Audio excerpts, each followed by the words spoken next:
কুল্লু নাফসিন বিমা কাসাবাত রাহিনা। প্রত্যেক ব্যক্তি তার কৃতকর্মের শাস্তি সে নিজে ভোগ করবে। আজকে রোজা রমজানের দিন যারা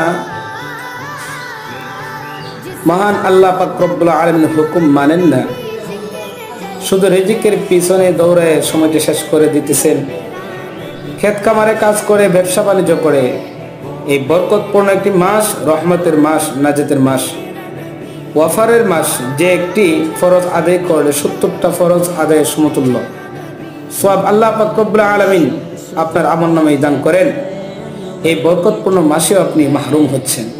তো ভাই, আপনি এই আমলের শাস্তি আপনি নিজেই ভোগ করবেন, অথচ দুনিয়াতে আপনি পেরেশান, আপনার পরিবার পরিজন সকলেই আপনার এই উপার্জনের টাকা পয়সার